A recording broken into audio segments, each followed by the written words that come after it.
الحمدللہ رب العالمین والصلاة والسلام علی سید المرسلین وخاتم النبیین محمد وآلہ وصحبہ اجمعین ومن تبعہم بإحسان ودعا بدعوتہم الی یوم الدین اما بعد۔ بیوی کے ساتھ محبت کی باتیں کرنا یہ حدیث سے ثابت ہے۔ بیوی سے محبت کی باتیں سنیے، بیوی سے محبت کی باتیں وہ کرنا چاہیے۔ ایک مرتبہ نبی کریم صلی اللہ علیہ وسلم گھر میں تشریف فرماتے، آپ صلی اللہ علیہ وسلم نے سیدہ عائشہ صدیقہ رضی اللہ تعالیٰ عنہ سے فرمایا، حمیرہ تو مجھے مکھن اور چوہارے ملا کر کھانے سے زیادہ محبوب ہو۔ وہ مسکرا کر کہنے لگے، اے اللہ کے نبی، مجھے آپ مکھن اور شہد ملا کر کھانے سے زیادہ محبوب ہیں۔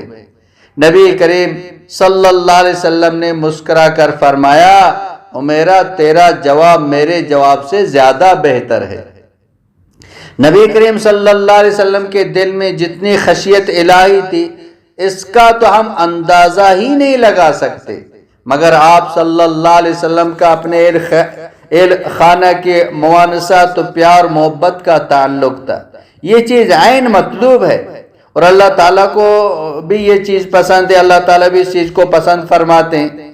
سیدہ عائشہ صدیقہ رضی اللہ تعالیٰ عنہ فرماتی ہیں، نبی کریم صلی اللہ علیہ وسلم جب بھی گھر تشریف لاتے تھے تو ہمیشہ مسکراتے چہرے کے ساتھ تشریف لاتے تھے۔ اس حدیث پاک کے آئینے میں ذرا ہم اپنے چہرے کو دیکھیں۔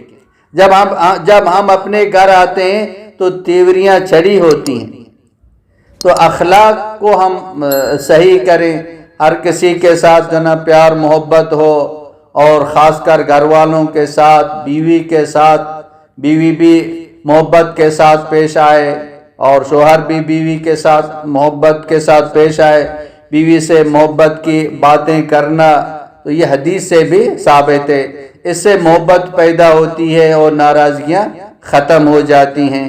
اللہ پاک ہم سب کو عمل کرنے کی توفیق عطا فرمائے۔ وآخر دعوانا ان الحمدللہ رب العالمین۔